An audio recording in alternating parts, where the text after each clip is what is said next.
Hey y'all, Brian and I wanted to send out a big thank you to everyone that liked, commented, shared, viewed our video.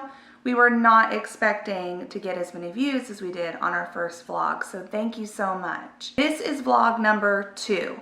If you haven't watched vlog number 1, you might want to go back so you're not feeling totally lost watching this. It also begins the naughty words. So if you're easily offended or you get uncomfortable, this may not be the vlog for you. Some of the words I'm going to be using are vagina, sperm, kind of important when you're dealing with fertility. So if you aren't uncomfortable, watch on. In vlog 1, I left off with saying that we had met with Dr. Gilchrist. After we met with Dr. Gilchrist that same day, he let us know that there was going to be some tests that we needed to do.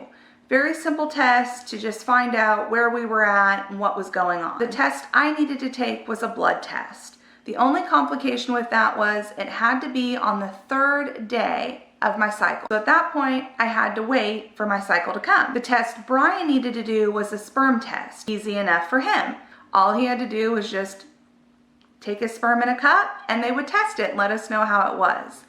Being that we live right down the street from the hospital, lucky enough for Brian, he got to make love to a cup at home and take it there. But that's a whole other story, and I'm gonna do a vlog all about the funny things that Brian did through fertility, pregnancy, and delivery. So moving on, my cycle came and I had my blood test done, and Brian had done his sperm test, so they called us in at the same time to discuss the results.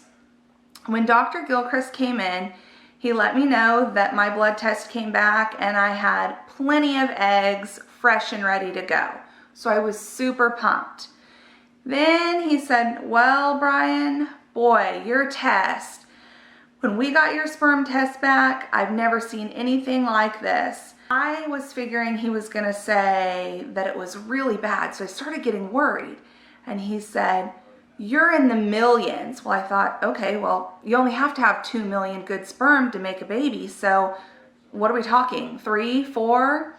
Dr. Gilchrist let Brian know that he was in the 200 million. And my thinking was, why is this not happening for us? That's a whole lot of sperm. So after we got those results, I was pretty down in the dumps because I knew it was definitely me, the reason why we weren't having any success making a baby. After Dr. Gilchrist gave us our blood test and sperm test results, we figured we were going to go ahead and set a plan in place to start treatment. And he informed us that there was one more test that I needed to take, and it was called an HSG test. What an HSG test is where they send a tube through your vagina up to your uterus, and they put dye through that tube through your uterus, and if your tubes are open, it should spill in the tubes to let them know that either they're open or they're blocked. The dye will either go in or won't go in. He let me know that it wasn't painful, it was just going to be a quick test, and there would be, you know, no real recovery, maybe a little blood afterwards, but it wasn't any big deal, anything to get super nervous about. I trusted what Dr. Gilchrist said, and a couple days before the test, I started getting really nervous. So I thought, well, let me just get on Google to make sure that it's really not that bad. When I got on Google and read some of the blogs, I was scared to death. These women were saying it was the worst test they ever had done. It was worse than labor. I mean, the things they were saying about this, I just was like, maybe I shouldn't do this. So I kind of second guessed it, but Dr. Gilchrist, you know, he let me know that we should probably go ahead and do this test. I don't want you guys to start a treatment, you guys trying for months or years, and then we figure out that your tubes are blocked. So let's just go ahead and get it over with. I said, okay, let's do it. So when I got there, it wasn't anything glamorous. They lay you on a metal table, flat metal table, and you're in a gown, and we waited in the room what seemed like forever. And so we started getting a little nosy. So Brian looked under the sheet where all the tools were, and he lifts it up and he throws it down. He's like, no way, no. I'm like, well, what is it? He's like, it looks like swords under there. Then I was freaking out even more that this was gonna be probably the worst thing I've ever done. And it was. When they came in and did the test, they sent the tube through, the catheter, whatever you wanna call it, and that was fine. No big deal. When he let me know that they were gonna send the dye through, that's when I screamed, and I'm pretty sure Brian went through the roof. It felt like, the only way I can describe it to you is like someone had a big balloon in my vagina and was blowing it up. And I just felt like I was gonna burst. We were told right there we could actually see on the monitor the dye going through my tubes, which was crazy. And they said that my tubes were all clear and all good. There wasn't any like recovery. I think I laid in bed for a little bit, but it wasn't any big deal. But I definitely would not want to have that test again. And if I have to do it the second go around, I'm gonna request they put me to sleep because it was definitely worse than labor. After the HSG test, we met back up with Dr. Gilchrist to set a plan in place. We knew that my eggs were good and I had plenty of them, Brian's sperm was good, and that my tubes were not blocked. So the missing piece to the puzzle was ovulation.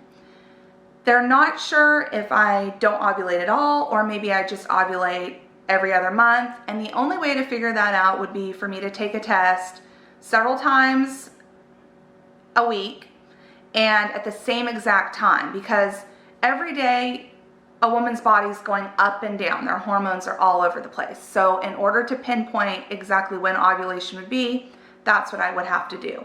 I wasn't really willing to do that. That seemed like a whole lot of work that was just gonna delay our process. So I just said, let's go ahead with a plan. So he knew that we needed to stimulate ovulation. In order to do that, I had to take Clomid. 50 milligrams, it's an oral pill. But before I could even start Clomid, I had to start a cycle because you take Clomid on day 3, and I'm not really sure how many days it is. You think I would know this, but I think it's 4 to 5 days you take the pill. You mix it with timed intercourse, and the timed intercourse is every other day, and it's on the calendar. It's not very romantic after the first month. There's no Marvin Gaye playing in the background. It's like a chore. It's as bad as that sounds, but your ultimate goal as a couple is to build a family. And at that point, when you've gone a year and a half without any success and you've done all these tests, you just want a baby. That's all you want, is this baby so bad. We waited and we waited and we waited, and with PCOS, you remember on vlog 1, it was 65 days that I didn't have a period. So we were just waiting to be able for that day to come for me to start my cycle and call in and say, okay, we're ready for the medicine. And it seemed like forever. It was just really, really long.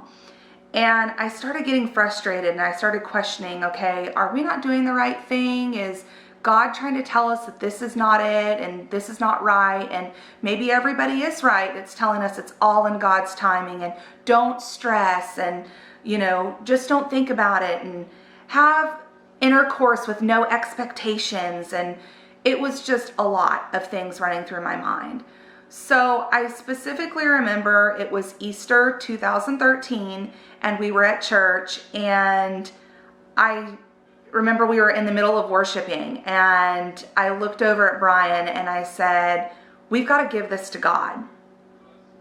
We are being really selfish in what we want, but we're not giving it to God. We're not letting God show us the way. And after church, we went to my mother-in-law's house and we did an Easter egg hunt with my nieces, and we had Easter dinner, and it was just a really great time.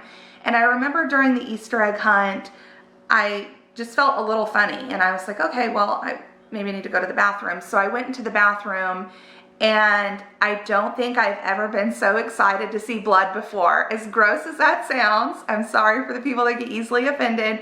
I was so excited because I knew that this is where our journey was going to begin.